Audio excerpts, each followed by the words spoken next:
Hi hello. ഇന്നൊരു Sunday evening ആണ്. ഞാനിപ്പോൾ ഉള്ളത് എൻ്റെ വീട്ടിലാണ്. ഇത് ഞങ്ങളുടെ വീട്ടിലെ ഒരു കുഞ്ഞു ലൈബ്രറിയാണ്. ഒത്തിരി പുസ്തകങ്ങളുണ്ട് ഇവിടെ. അപ്പോൾ ആവശ്യത്തിനുള്ള ബുക്സ് വായിക്കാൻ എടുത്തിട്ട് പോകും, തിരിച്ചതുപോലെ കൊണ്ടുവന്ന് വെക്കും. കുറച്ച് കൂടുതൽ ബുക്സ് ഉണ്ടായിരുന്നു. വായിക്കാൻ കൊണ്ടുപോകുന്നവർ തിരിച്ചു കൊണ്ടുവരാത്തത് കാരണം പിന്നെ ആർക്കും അങ്ങനെ പുറത്ത് കൊടുക്കാതായി കേട്ടോ. അപ്പോൾ പിന്നെ ഈ കാണുന്നത് മഞ്ഞളാണ് കേട്ടോ. ഇത് പൊടിക്കാനുള്ള മഞ്ഞളാണ്. ഇതെല്ലാം അമ്മ ഉണക്കി വെക്കുന്നതാണ് കേട്ടോ. പുറത്തോട്ട് ഇറങ്ങിയപ്പോൾ നമ്മുടെ പാഷൻ ഫ്രൂട്ടിൽ കുറച്ച് ഫ്രൂട്ട് ഉണ്ടായിരുന്നു. അങ്ങനെ അതിൽ നിന്ന് ഒന്ന് രണ്ടെണ്ണം പൊട്ടിച്ചെടുത്തു കല്യാണിക്ക് വേണ്ടിയിട്ട്.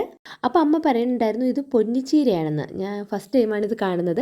പിന്നെ ഇത് നമ്മുടെ മിന്റിന്റെ ഇടയ്ക്ക് വേറെ എന്തൊക്കെയോ പുല്ലൂടെ പൊടിച്ച് നിൽപ്പുണ്ട്. അത്യാവശ്യം അവിടെ നിന്ന് പറിച്ചെടുക്കാനും പൊട്ടിച്ചെടുക്കാനും പറ്റിയ സാധനങ്ങളൊക്കെ എടുത്തതിന് ശേഷം ഇത് അമ്മ എനിക്ക് മുളക് മല്ലി സാധനങ്ങളൊക്കെ ഉണക്കി തന്നതാണ്. ഇനി എനിക്കിത് പൊടിച്ചാൽ മാത്രം മതി. പിന്നെ അവിടെ നമ്മൾ നേരെ പോയത് വല്യമ്മയുടെ വീട്ടിലാണ്. വിഷ്ണുവിന്റെ വല്യമ്മയുടെ വീട്ടിലാണ്. ഇത് അവരുടെ കുടുംബ വീടാണ്. അപ്പം വന്നപ്പോൾ ചേച്ചിയുടെ പിള്ളേർ ഇവിടെ ഉണ്ടായിരുന്നു. പിന്നെ കുറച്ച് നേരം അവർക്കൊപ്പം ഷട്ടിലൊക്കെ കളിച്ചതിന് ശേഷം നമ്മുടെ കമ്പിളി നാരങ്ങയില്ലേ, അതിവിടെ എപ്പോഴും മിക്കവാറും ഉണ്ടാവാറുണ്ട്.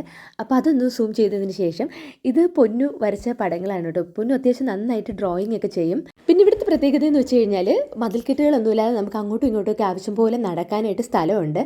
തനി നാട്ടുംപുറത്ത് ഏരിയ എന്നൊക്കെ പറയല്ലേ, അതാണ് കേട്ടോ. നല്ല വൈബാണ് ഇവിടെ നടക്കാനായിട്ട്. നമ്മൾ ഇൻഡോർ പ്ലാന്റ്സ് ആയിട്ട് വെച്ചിരിക്കുന്ന പല ചെടികളും ഈ കാട്ടിൻ്റെ ഇടയിൽ കൊണ്ടെന്നുള്ളത് വേറൊരു നഗ്ന സത്യമായിരുന്നു. അങ്ങനെ കാട് കയറി നടന്ന സമയത്ത് അവിടെ ഒരു പാഷൻ ഫ്രൂട്ടിൽ റെഡ് കളർ പാഷൻ ഫ്രൂട്ട് കിടക്കുന്നുണ്ട്. എന്നാൽ പിന്നെ അതങ്ങ് പറിച്ചെടുക്കാമെന്ന് കരുതി. നമ്മുടെ പപ്പയിൽ നിറയെ പപ്പയ്ക്ക് കായ്ച്ചിട്ടുണ്ട്, ഒന്നും പഴുത്തിട്ടില്ല. വല്യമ്മയുടെ വീട്ടിൽ കുറേ പശു, ആട്, കോഴി, പട്ടി അങ്ങനെയുള്ള സാധനങ്ങളും വാഴകൃഷിയൊക്കെ ഉള്ളത് കാരണം ഇവിടെ നിന്ന് എപ്പോൾ തിരിച്ചു പോയാലും വല്യമ്മ എന്തെങ്കിലുമൊക്കെ സാധനം നമുക്ക് പാക്ക് ചെയ്ത് തരാറുണ്ട്. മെയിനായിട്ടും നാടൻ മുട്ടയും വാഴപ്പഴവും ഒക്കെ ആയിരിക്കും കേട്ടോ. കുറച്ച് നേരം അവിടെയൊക്കെ നടന്നതിന് ശേഷം തിരിച്ചെത്തിയപ്പോഴേക്കും അവിടെ ബബ്ലീസ് ഒക്കെ മുറിച്ച് വെച്ചിട്ടുണ്ടായിരുന്നു.